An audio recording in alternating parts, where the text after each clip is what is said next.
Welcome to the Deep Dive. Today we're diving into Yuval Noah Harari's Sapiens, a brief history of humankind. Yeah, I think a lot of people have heard of this one. You've given us some really fascinating excerpts, It is a dense book. and we're ready to kind of unpack 70,000 years of history Yeah. from the cognitive revolution to right now. It's quite a journey. Get ready for some serious, mind-blowing moments. He does such a good job of really pinpointing those yeah. pivotal shifts, that really shaped humanity Exactly. and shaped our world. He focuses on these three major revolutions: Yeah. the cognitive, the agricultural, and the scientific. Huge ones. And each one giving us more and more power to kind of change things. Right. But does more power equal more happiness? That's the question, isn't it? That's what we're here to explore. Yeah. And just to start, it's wild to think that humans have been around for 2.5 million years. A long time. But history, as we know it, only began about 70,000 years ago. Right. What were we doing for that huge chunk of time? Yeah, well, for most of that time, our ancestors were just trying to survive, much like Right. any other species. But around 70,000 years ago, Right. something really extraordinary occurred, the cognitive revolution. Okay. And it wasn't just about having a bigger brain. Yeah, because Neanderthals actually had larger brains than us. Neanderthals actually had larger brains than us. Yeah. It was about developing this ability to think abstractly, Okay. to cooperate in large numbers, Uh-huh.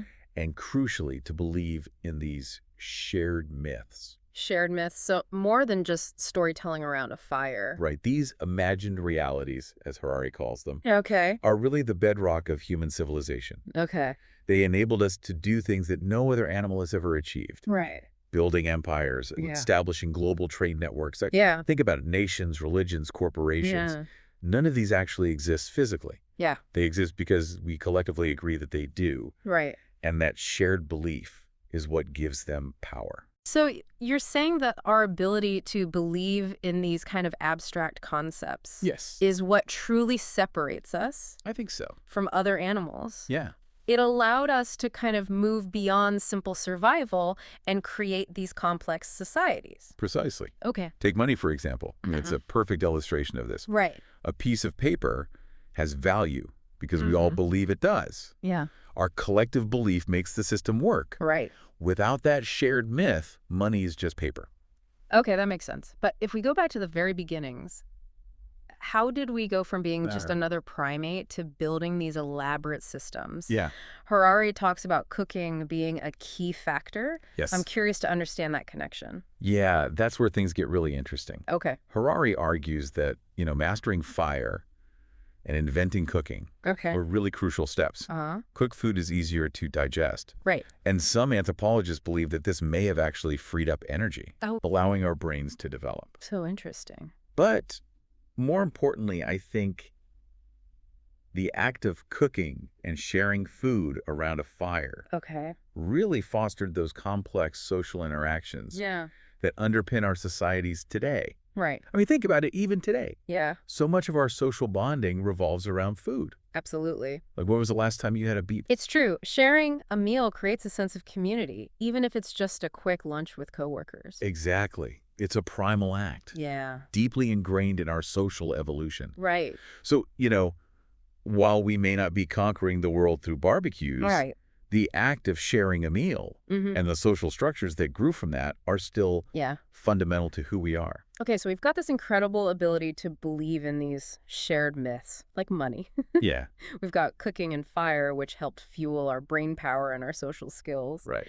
But this brings us back to the question that we posed earlier. Has all this progress, all this power over the world, Yeah. actually made us happier? That's where Harari introduces the concept of the luxury trap. Okay. He suggests that while we've become incredibly adept at meeting our needs and creating comfortable lives for ourselves, Yeah. it hasn't necessarily made us happier. Okay. Think about our reliance on smartphones. Right. They save us time. Yeah. They save us effort. Right. But are we genuinely more relaxed, Mhm. more content? It's like we're constantly chasing the next upgrade, the No. next convenience, but it never really leads to lasting satisfaction. A good point. And this is something that I struggle with, and I bet a lot of our listeners do too. I think we all do. Have you found yourself falling into that trap? Oh, yeah. Absolutely. I think Yeah. we all have at some point. It's Yeah. part of the human condition, Yeah. Yeah. this desire for more. But I think Harari's point is that we need to be conscious of it. Uh-huh. We need to question whether those luxuries are truly adding to our well-being Right. or simply creating new anxieties, Yeah. new Yeah. dependencies. It's a really important takeaway. And this idea of questioning our assumptions about progress Yeah. and what constitutes a good life, Right. it really sets the stage for Harari's exploration of history. Absolutely. And this leads us to another kind of challenging idea that he presents. Okay. He kind of dismantles this notion Yeah. that some things are natural while others are not. Interesting. He argues that this is a concept that's really rooted in religion and cultural beliefs, Yeah. not biology. So he's saying that the idea of what's natural is more about our perceptions, Yeah. some inherent truth. Exactly. Okay, I'm eager to dive deeper into that. Can you give us an example from the book Sure. that illustrates this point? He uses the example of romantic love. Okay. We often think of romantic love as this natural biological imperative, Right. but Harari points out that for much of human history, Yeah. marriage was primarily an economic Okay. and social arrangement, Right. not a matter of love. Interesting. The idea of marrying for love is a relatively recent, Right. cultural invention. That's fascinating. It is, isn't it? It makes you realize how much of what we consider natural is actually shaped by the culture we live in. Absolutely. Yeah. And this applies to so many aspects of our lives, Right. from our beliefs about gender roles to our ideas about success and happiness. It's all connected. It really is. It all goes back to that. Yeah. So, as we were saying, this idea of what's natural Yeah. is really more about our perceptions than some kind of inherent truth. Right. And that's a great segue into one of the most pivotal shifts in human history, Yeah. the agricultural revolution. This is a big one. Harari actually calls it history's biggest fraud. I love that. That's a pretty bold statement. It is bold. Why would he characterize it that way? Yeah, it's provocative for sure, but he backs it up. Okay. He argues that while agriculture led to, these settled societies, larger populations, ultimately the rise of cities and empires, it didn't necessarily improve the lives of individual humans. But we usually think of agriculture as this huge leap forward. Right. For humanity. Yeah. How does he kind of challenge that view? He does that by comparing the lifestyle of hunter-gatherers Yeah. to that of early farmers. Okay. Hunter-gatherers had a more diverse diet. Mm-hmm. They were less susceptible to disease and famine because they weren't reliant on a single crop. Right. And they had more leisure time. Wow. They weren't tied to the land in the same way that farmers were. So it sounds like early farmers kind of traded that freedom and variety for security and stability, I think so. but they ended up working longer hours Yeah. and facing new risks. Exactly. They fell into what Harari calls the luxury trap. Oh, the luxury trap. In this case, the trap wasn't smartphones, Right. but the allure of a stable food supply Mm-hmm. and the ability to accumulate possessions. Right. But the problem is farming required more labor. Right. And as populations grew, Yeah. farmers had to clear more land, Yeah. work even harder to feed their family. Yeah. It's like they stepped onto a treadmill they couldn't get off. Yeah, a good analogy. Always striving for more, but never really getting ahead. Right. And this, according to Harari, marked a profound shift I agree. in humanity's relationship with nature. Absolutely. Instead of living in relative harmony with the environment, we started to really dominate and exploit it for our own needs. That's a good point. This brings us to another fascinating topic, empires. Okay. Harari points out that for much of history, empires have been the dominant form of political organization. They have. But they also have a dark history For sure. of conquest, violence, and oppression. Right. How does he reconcile these two sides of the empire story? He acknowledges the brutality and suffering that often accompanied empires. Right. But he also points out that they played a key role in spreading ideas, Okay. connecting different parts of the world, Right. and even fostering cultural exchange. He suggests that the human tendency to form hierarchies and seek dominance is a recurring theme throughout history. So in a way, empires were inevitable given our kind of social and psychological makeup.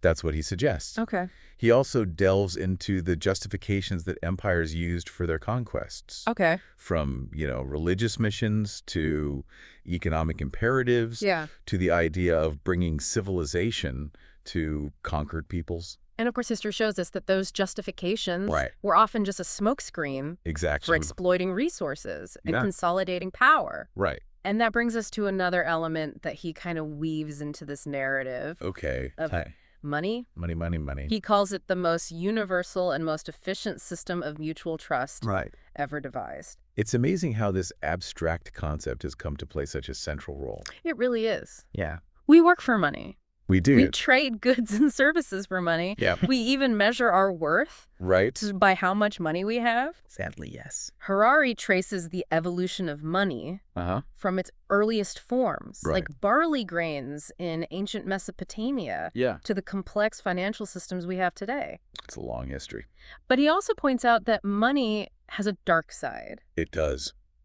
Right? It can fuel greed, Absolutely. inequality, and even the erosion of social values. That's right. So as we kind of wrap up this part of our deep dive, I'm wondering, where does Harari see all of these historical trends leading us? Yeah. Are we still on that trajectory toward larger, more complex societies? That's the question. Driven by the pursuit of money and power. Those are the big questions that he tackles in the final part of Sapiens, right, where he examines the scientific revolution and its profound implications for the future of humankind. And we are back for the final part of our deep dive into Yuval Noah Harari's Sapiens, a brief history of humankind. It's been quite a journey. It has. We've gone from, the cognitive revolution all the way to right now. That's right. And we're going to explore the scientific revolution and how it shaped the world and how it might shape our future. This is where things get really interesting. Yeah. Because Harari argues that the scientific revolution wasn't just about accumulating knowledge. Yeah, okay. It was a fundamental shift in our thinking. Okay. This willingness to admit what we don't know and a commitment to seeking new discoveries through observation and experimentation.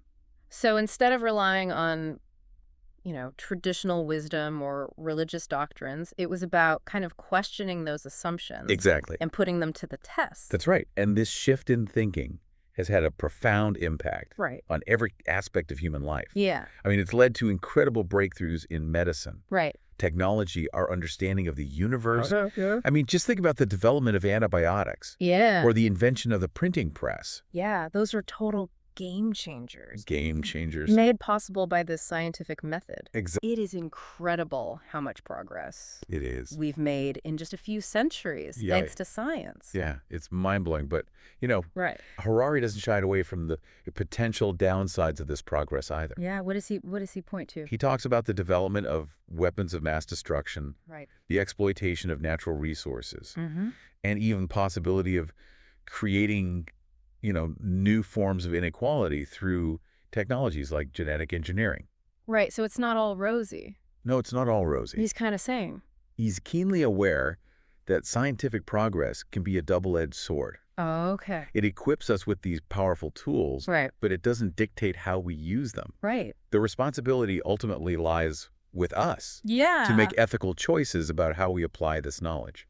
That's a really sobering reminder. It is. That knowledge and power don't automatically lead to a better world. No, they don't. It all comes down to the choices that we make. It does. So with all these advancements, all this power at our fingertips, what does Harari say about, the potential for human happiness in the future? Yeah. Are we destined to become slaves to technology, or can we kind of carve a path toward genuine well-being? That's the big question, isn't it? And Harari doesn't offer any easy answers. Right. He acknowledges the very real challenges that we face, the widening gap between rich and poor, the environmental crisis, the potential for artificial intelligence to surpass human capabilities. Right. It's almost like a science fiction movie. Yeah, it's like we're living in a science fiction novel, but he also suggests that we're not powerless. Okay. We have the capacity to shape our future. If we choose to. If we choose to. So it's not a predetermined outcome. No. We have agency. Right. We have the ability to make choices. Yeah. That will determine the course of our future. Absolutely. And he really emphasizes the importance of understanding our own minds, of cultivating compassion and wisdom. Yeah. And finding meaning and purpose beyond the pursuit of wealth and power. It's so interesting because these are like age-old human questions. They are. But it seems like they're even more crucial in our technologically I think so. advanced world. I think so, too. And that's a really powerful reminder that despite all the advancements that we've made, those fundamental questions of happiness, meaning, and purpose are still at the heart of the human experience. Absolutely. Harari's book challenges us to look beyond, the dazzling progress of science and technology and ask ourselves, what kind of future do we want to create? Right. What values will guide us? Yeah. What will it mean to be human in an age of artificial intelligence and genetic engineering? Yeah. These are questions that each of us kind of has to grapple with. I agree. So as we wrap up this deep dive into Sapiens, a brief history of humankind. Right. What's your kind of biggest takeaway? For me, it's a realization that history isn't just a dry collection of dates and events. Right. It's an ongoing narrative that we're all a part of. Right. And we have the power to shape the next chapters. Okay. Harari's book is really a call to action. It is. It urges us to be, conscious, responsible stewards of our planet and our future. That is a powerful message, and we've covered a lot of ground in this deep dive. We have. From the cognitive revolution to the scientific revolution, from the rise of agriculture to the complexities of money and empires. It's a lot to think about. It is. It really is. But ultimately, I think he leaves us with a sense of hope. He does. Like, the future isn't set in stone. No, it's not. It's a canvas waiting for us to paint it. I love that analogy. And as Harari reminds us, we have the tools, the knowledge, and the capacity to create a future that is both sustainable and fulfilling. That's right. It all comes down to the choices we make. Well said. And we hope you enjoyed this deep dive into Sapiens, a brief history of humankind. And we encourage you to pick up a copy yourself and really dive deeper into these fascinating ideas. It's a great book. It is. And as you go about your day, we leave you with this final thought. What kind of world do you want to create? What will your contribution be to this ongoing story of humankind?